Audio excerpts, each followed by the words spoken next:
Kamu telah mendengar bahwa aku telah berkata kepadamu, aku pergi tetapi aku datang kembali kepadamu. Sekiranya kamu mengasihi aku, kamu tentu akan bersukacita karena aku pergi kepada Bapakku. Sebab, tuh, kan? Bapa lebih besar, Pak. Terus bisa-bisanya kita mengatakan setara. Ini kan ayatnya jelas sekali nih. Nggak bisa disangkali, eksplisit. Nah, bagaimana kita menjawab pertanyaan ini? Begini Bapak Ibu, saudara yang terkasih.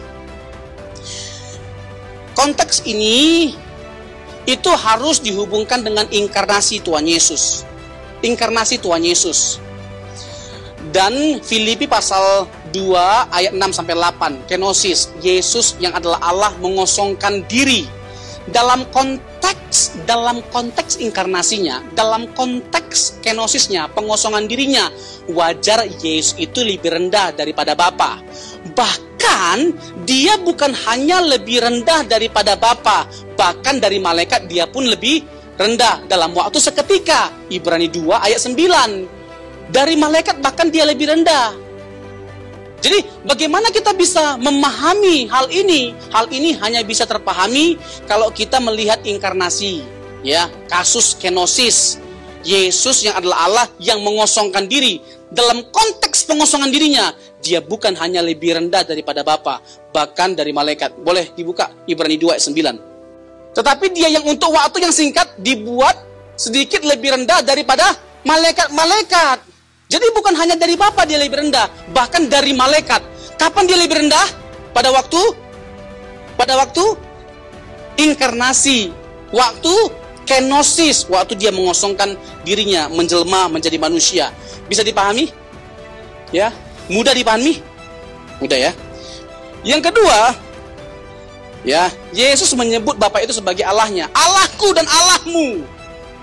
Allahku dan Allahmu, Yohanes 20 ayat 17. Setelah dia bangkit, aku akan pergi kepada Allahku dan Allahmu. Tadi saya ada singgung ya sedikit ya, bahwa bukan berarti Yesus jadi tidak Allah hanya karena dia menyebut Bapa itu sebagai Allah. Karena Bapa pun menyebut Yesus sebagai Allah.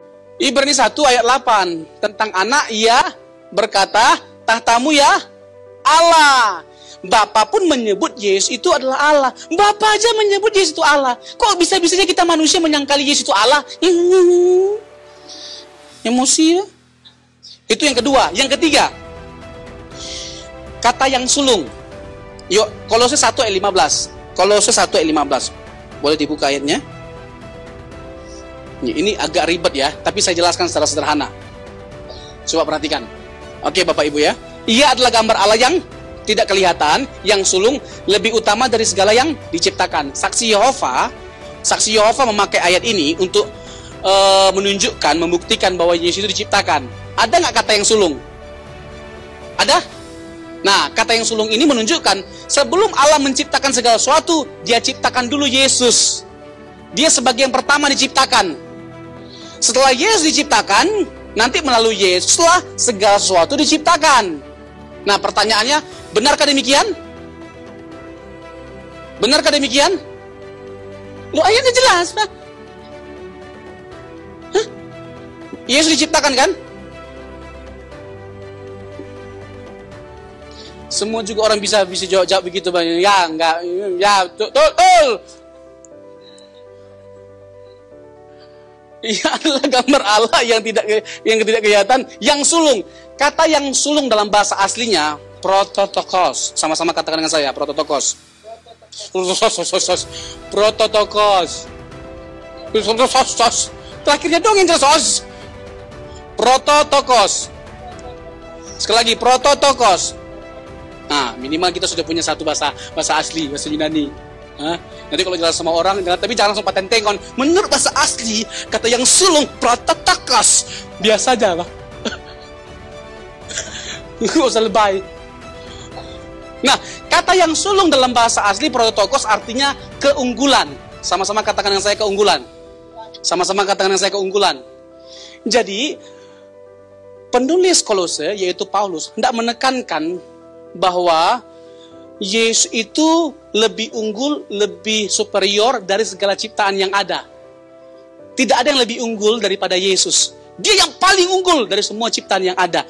Jadi, dia sedang bermaksud menegaskan, jangan Jangan samakan Yesus dengan yang lainnya. Nggak bisa dibandingkan dengan apapun dan siapapun Tuhan Yesus itu. Bisa nangkap nggak?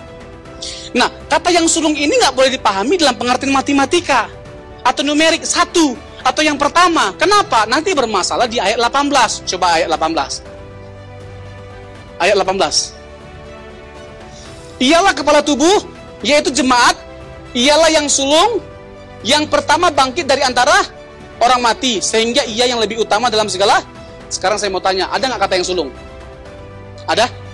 Nah, saya mau tanya, dikatakan di ayat ini bahwa Yesus itu yang sulung, yang pertama bangkit dari antara orang mati. Sekali lagi, kata yang sulung ini dalam bahasa asli apa tadi? Apa? Baru tadi 2 menit. Pos. Apa? Nah, prototokos. Ada lagi kan prototokos. Saya mau tanya sebelumnya, ada nggak sebelum Yesus yang pernah mengalami kebangkitan? Ada nggak orang yang pernah bangkit dari kematian sebelum Yesus? Ada? Siapa? Siapa? Lazarus, terus? Anak penyakitan. Nggak dengar Pak saya. Anak janda. Janda mana? Janda pirang. Janda pirang. Anak muda lain ya. Aku pikir main-main. Nah, jadi lucu ya kalau kata yang sulung ini dipahami yang pertama. Karena kita tahu bahwa ada yang pernah bangkit dari kematian sebelum Yesus. Betul nggak? Nah, kata yang sulung itu akhirnya dapat kita simpulkan kebenarannya tidak boleh dipahami dalam pengertian matematika, tapi berbicara tentang apa? Keunggulan. Dalam konteks Yesus Kristus, dia lebih unggul kebangkitannya dari semua kebangkitan yang ada. Kenapa? Karena ketika dia bangkit dari kematian, dia tidak mati lagi. Dia tidak mati lagi. Kalau yang lainnya ketika bangkit, mati lagi. Kalau untuk Yesus ketika dia bangkit, dia tidak mati lagi. Yang setuju katakan amin. Berikan tepuk tangan bagi Tuhan kita. Bisa lengkap? Bisa tak? Paham? Terakhir. Ini terakhir dari yang terakhir. Untuk ayat teologisnya, ya, yang dipahami secara keliru. 1 Korintus 11 ayat 3. 1 Korintus 11 ayat 3. Ini ayat favorit ini. Ayat favorit bagi kaum subordianisme yang percaya bahwa Yesus itu tidak setara dengan Bapa. Nih, coba ya. Tetapi aku mau supaya kamu mengetahui hal ini, yaitu kepala dari tiap laki-laki ialah kepala dari perempuan ialah, dan kepala dari Kristus ialah Allah.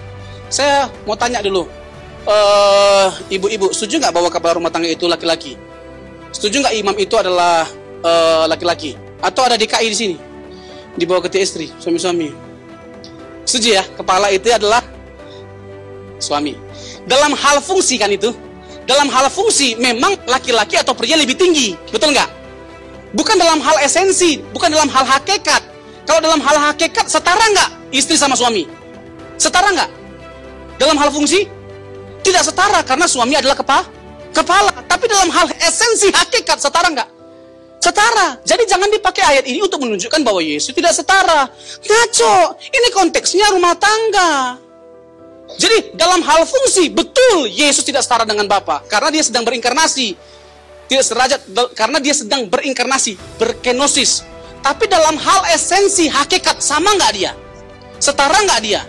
Sederajat nggak? Sederajat. Jadi pahami teks dengan konteks. Jadi siapapun kita, mau bapak dan anak, ya, itu memang fungsinya itu berbeda. Tapi bapak dan anak, siapapun yang namanya sehakikat, setara. Bisa dipahami ya Bapak Ibu ya? Ini terkait dengan ayat-ayat yang sering disalahpahami.